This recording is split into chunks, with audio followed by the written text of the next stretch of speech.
So apparently grilled meat is trying to assassinate you. That's the headline anyway. Red meat causes cancer.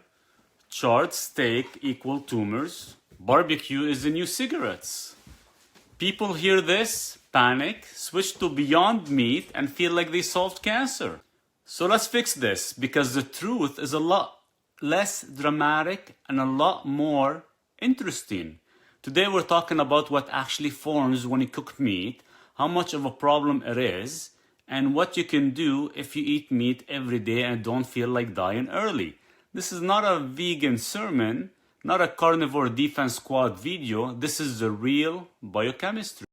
What cooking meat really creates.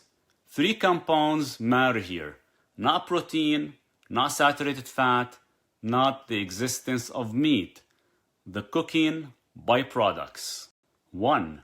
Heterocyclic amines, short for HCA, form when meat hits 300 Fahrenheit or 150 degrees plus, highest in pan-fried, grilled, broiled, charred meat. The darker the crust, the more HCAs. Number 2, polycyclic aromatic hydrocarbons, short for PAH. It's formed when fat drips onto flame, equal smoke, equal coats meat. Hello barbecue smoke flavor, goodbye DNA integrity. 3. Advanced glycation end products, short for AGE, form when protein plus fat plus high heat plus time. It drives inflammation, damages blood vessels, and of course accelerates aging. But here's a key point. None of these exist in raw meat. They're not animal compounds, they're cooking reactions. So, does this actually cause cancer? Yes, and also no. In lab studies where animals are fed pure HCAs or PAH, tumors go up fast. But humans don't eat HCA powder on toast. Real world data is different.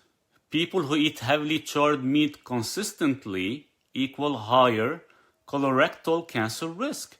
People who eat meat cooked normally, without burning, and with antioxidants equal no significant added risk.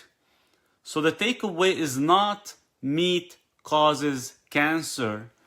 It's burnt meat without protection increases cancer risk. So here's where it gets inconvenient for anti-meat activists. Meat also contains a built-in defense system, carnosine. Now, carnosine, it does block AGE formation, neutralizes oxidized fat byproducts, reduces DNA mutations from HCAs, acts as an anti-glycation shield. So yes, meat gives you both the toxin source and part of the antidote. But here's a problem. High heat cooking destroys carnosine. Processed meats lose even more. Your body still needs glutathione, glycine, taurine, zinc, vitamin C to finish the cleanup job. Lowest toxin cooking methods. You have sous vide, slow cook, pressure cook, air fry under 350 Fahrenheit, just make sure it's stainless steel, roast moderate temperature, sear after low temperature cook, not from raw. And this cuts HCAs by 70 to 95%. Now, for high risk methods, you have charcoal grilling with dripping fat, pan searing until smoking, black crust, and burnt edges. I'm not saying ban the process, just don't do it daily. Here are some simple fixes. Flip meat often, cuts HCAs by 50%. Don't press meat on grill, stops flare smoke.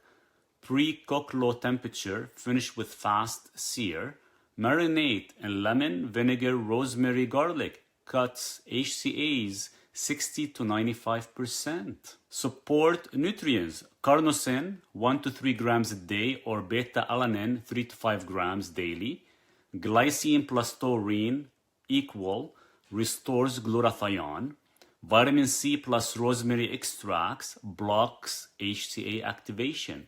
Coffee or green tea with meat equal lowers DNA damage by 30 to 50%. If you're a heavy griller, trim char, rotate meats, use fish often, add collagen, broth for glycine, NAC or milk thistle for liver support. Meat doesn't cause cancer.